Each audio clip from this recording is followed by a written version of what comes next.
Bismillahirrahmanirrahim. Assalamualaikum warahmatullahi wabarakatuh. Bertemu lagi dengan Bapak. Sekarang hari ini kita akan belajar tematik ya. Kita akan mulai belajar pembelajaran secara efektif meskipun kita belajarnya secara online ya, daring, menggunakan video ataupun nanti ada penugasan yang menggunakan Google Classroom. Nanti juga kita dibantu sama orang tua kalian ya. Sebelumnya Bapak ucapkan dulu selamat pagi. Apa kabar hari ini? Sudah siap belajarnya ya? Mungkin tadi sudah belajar juga. Hari ini hari Senin itu belajarnya 4B. Itu pertama ada bahasa Inggris, terus ada juga PJOK. Dan sekarang kita belajar tematik, oke? Nah, untuk tematik, sekarang kita masuk tema 1. Judul tema 1 ada indahnya kebersamaan. Nah, sekarang kita masuk di subtema 1, keberagaman budaya bangsaku. Nah, karena kita sebagai bangsa Indonesia, kita tahu bahwa di Indonesia itu beragam sekali ya. Banyak ragamnya, ada beragam suku, beragam bahasa, beragam budaya. Nah, kita untuk pembelajaran di subtema 1, di tema 1 ini kita akan mempelajari keberagaman budaya bangsaku atau bangsa Indonesia. Oke. Bisa dibuka di halaman yang pertama. Ini sebenarnya ada halaman ketiga ya. Di judulnya kita masuk ke pendamping pembelajaran 1. Oke, ini pembelajaran 1. Pendalaman materi ada sekarang muatan bahasa Indonesia. Oke, untuk bahasa Indonesia ini kita akan mempelajari gagasan pokok dan gagasan pendukung suatu teks. Oke, jadi apa maksudnya Pak? Gitu. Kita kan biasa menemukan sebuah bacaan ya, baik itu di dalam buku ataupun di internet mungkin, ataupun di buku pelajaran, ada di buku cerita. Nah, di dalam sebuah teks itu ada gagasan pokoknya. Gagasan pokok itu bisa dibilang dengan ide pokok gitu. Jadi apa yang ingin disampaikan dari suatu teks atau bacaan itu. Oke, sini kita baca dulu. Suatu teks terdiri atas beberapa paragraf. Nah, setiap paragraf memiliki gagasan pokok dan gagasan pendukung. Nah, gagasan pokok itu idenya. Ketika kita mau menulis itu, kita mau menulis apa? Nah, itu disebut dengan gagasan pokoknya. Lalu ada gagasan pendukungnya di dalam satu paragraf itu. Oke, gagasan pokok adalah topik yang dibahas atau sesuatu yang dibahas pada suatu teks, pada sebuah teks bacaan.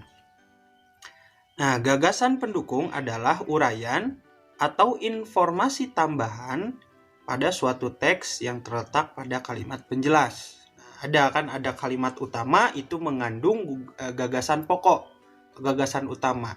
Ada kalimat penjelas, nah itu mengandung gagasan pendukung itu. Nah, selanjutnya gagasan pokok dan gagasan pendukung disampaikan tersurat maupun tersirat. Jadi ada yang memang dari tulisannya itu kita bisa tahu, ada yang kita tahu ketika sudah membacanya, baru kita tahu oh ini teks ini membahas apa gitu, atau teks ini lagi membicarakan apa sih gitu di dalam teks ini, seperti itu ya. Secara tersurat nah, secara tersurat gagasan pokok dapat ditemukan pada kalimat utama yang terletak di bagian awal. Nah, biasanya ada di bagian awal ya, atau akhir, atau awal dan akhir paragraf. Ya, biasanya ada di awal paragraf, ada di awal, ada di akhir, ataupun di awal dan di akhir gitu. Ada 3 jenisnya gitu ya. Gagasan pokok itu ada yang di awal paragraf, ada yang hanya di akhir paragraf, dan ada yang di awal dan di akhir paragraf. Oke. Secara tersirat, gagasan pokok dapat ditemukan dengan cara membaca seluruh kalimat pada paragraf. Nah, seperti yang Bapak bilang tadi, kalau yang tersirat itu berarti tidak tersurat ya, tidak ada tulisannya. Itu kita bisa tahu ketika kita sudah membaca semuanya. Membaca ada satu teks gitu, kita baca, oh ini maksud dari teks tersebut itu ngebicarain apa sih, ngomongin apa gitu ya. Seperti itu. Baru kita bisa tahu tentang gagasan pokoknya yang tersirat gitu, yang tidak tertulis di sana, tidak ada ditulis secara langsung. Nah, untuk menentukan gagasan pokok dan gagasan pendukung suatu teks, nah ada hal-hal yang harus dilakukan. Pertama, baca teks dengan saksama, diperhatikan bacanya teliti, bacanya pelan-pelan dan dipahami. Yang kedua, cermati kalimat pertama hingga kalimat terakhir pada suatu paragraf ya. Dari satu paragraf itu kalian cermati kalimatnya. Kalimat misalkan dari paragraf itu kan ada beberapa kalimat gitu ya. Nah, cermati mana nanti kalian cari tahu. Nah, ini langkah yang ketiga, temukan kalimat utama dan kalimat penjelas dalam suatu paragraf. Nah, setelah kalian membaca satu paragraf itu, misalkan ini ada satu paragraf, misalkan ya, satu paragraf ini. Nah, itu dibaca, lalu kalian temukan kalimat utamanya di mana dan kalimat penjelasnya itu yang mana.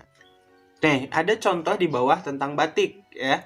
Kalian bisa baca nanti contoh yang ada di bawah ini tentang batik ini. Nah, sini ada penjelasannya. Kalimat utama. Nah, kita lihat dulu. Jadi, membuat atau menentukan gagasan pokok itu kita harus lihat dulu. Ada kalimat utama, ada kalimat penjelas.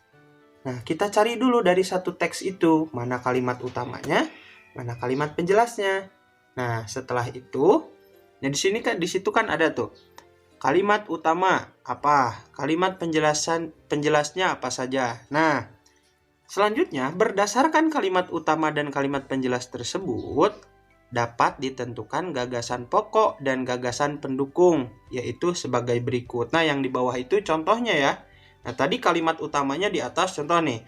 Kalimat utamanya ada, batik merupakan kain yang memiliki motif tradisional asli Indonesia. Nah, gagasan pokoknya, batik merupakan kain asli Indonesia. Itu. Jadi, gagasan pokok itu maksud dari kalimat pokoknya itu seperti apa. Itu ya, atau kalimat utama, mohon maaf, kalimat utamanya seperti apa. Jadi, apa sih yang dibicarain kan tadi membicarakan batik itu di kalimatnya. Berarti oh, maksudnya gagasan pokoknya itu berarti batik itu adalah kain khas dari Indonesia. Segitu aja. Itu yang dimaksud dengan gagasan pokok. Oke, nah di bawah itu ya, masih di halaman 4 itu ada di bawah ada latihan. Nah, berlatih. Nah, silahkan nanti kalian lakukan latihannya, kerjakan latihannya, ditulis di buku tulis ya. Nanti kalian harus punya buku khusus untuk tematik ya. Jadi nanti kalau misalkan mau ditulis di buku bupenanya, di buku paketnya kan nggak cukup tuh karena kecil ya. Space-nya kecil gitu ya. Ya susah lah untuk menulis di situ. Jadi nanti kalian tulis jawabannya atau tulis tugasnya di buku tulis. Nah, pertama itu untuk penguatan bahasa Indonesia. Selanjutnya, nah, kita masuk ke bentuk-bentuk keragaman di Indonesia. Ini muatan IPS. Oke. Indonesia memiliki keragaman sosial dan budaya. Keragaman tersebut meliputi hal-hal berikut. Nah, di sana ada yang pertama keragaman suku bangsa. Ada yang kedua keragaman bahasa. Ada yang ketiga keragaman rumah adat. Yang keempat ada keragaman tarian. Banyak kan tari-tari khas dari daerah-daerah atau dari suku-suku yang ada di Indonesia. Misalkan ada tari khas dari Aceh, tari Saman, atau tari khas dari Jawa Barat gitu ya, seperti Jaipong. Ada juga tari khas dari mana ya, dari Bali, misalkan tari kecak gitu ya. Terus ada juga keragaman pakaian tradisional. Itu juga biasanya tiap daerah itu punya pakaian adatnya masing-masing gitu. Terus ada keragaman senjata tradisional. Nah, seperti kalau orang Sunda itu di Jawa Barat itu senjata tradisionalnya itu ada kujang ya. Mungkin kalian ada kujang. Kalian mungkin pernah melihatnya. Terus ada keragaman alat musik tradisional. Nah, keragaman alat musik tradisional. Jadi misalkan ada suling, ada gamelan. Nah, yang khas dari Indonesia itu gamelan ya. Kalau dari Sunda itu, dari Jawa Barat itu ada angklung. Itu adalah alat musik tradisional. Nah, Indonesia itu punya banyak sekali keragaman. Nah, tadi itu hal-hal yang bisa kita coba simak itu dari keragaman yang ada di Indonesia. Nah, itu dari halaman 5 ya. Nah, selanjutnya di halaman 6 itu ada tugas lagi ya.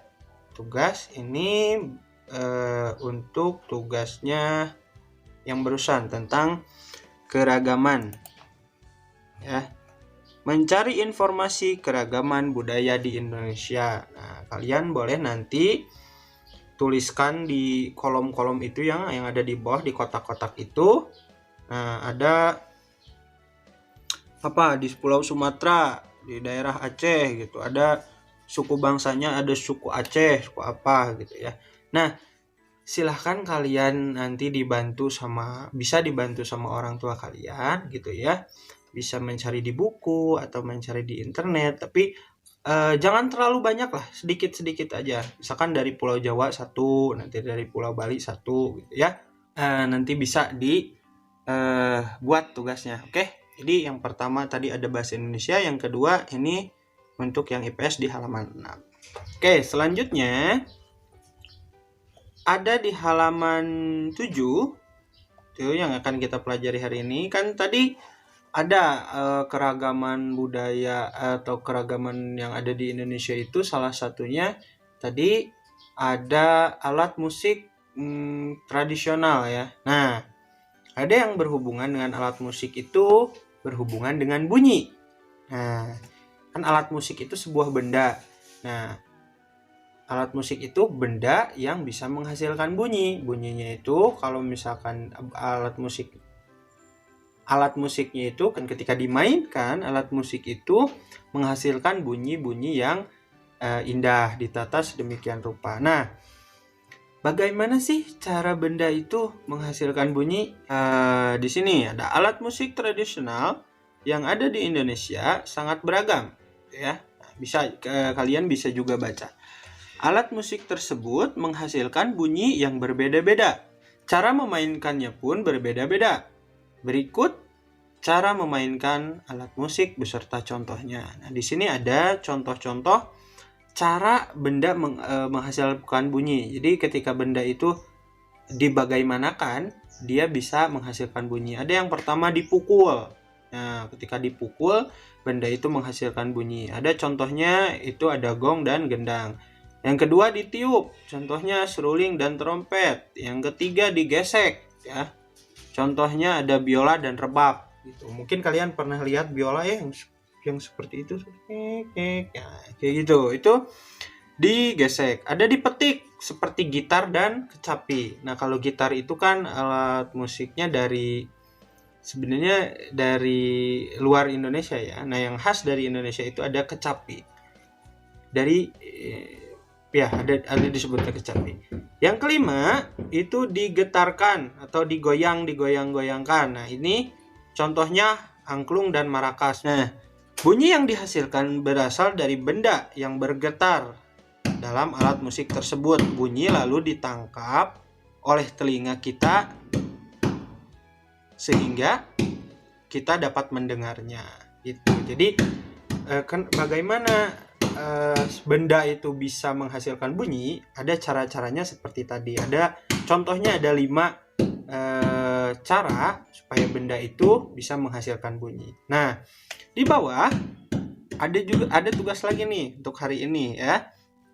Tugasnya tuliskan cara memainkan alat musik berikut dengan melengkapi tabel berikut. Nah, di sana ada alat musiknya apa saja, cara memainkannya bagaimana, nah itu diisi.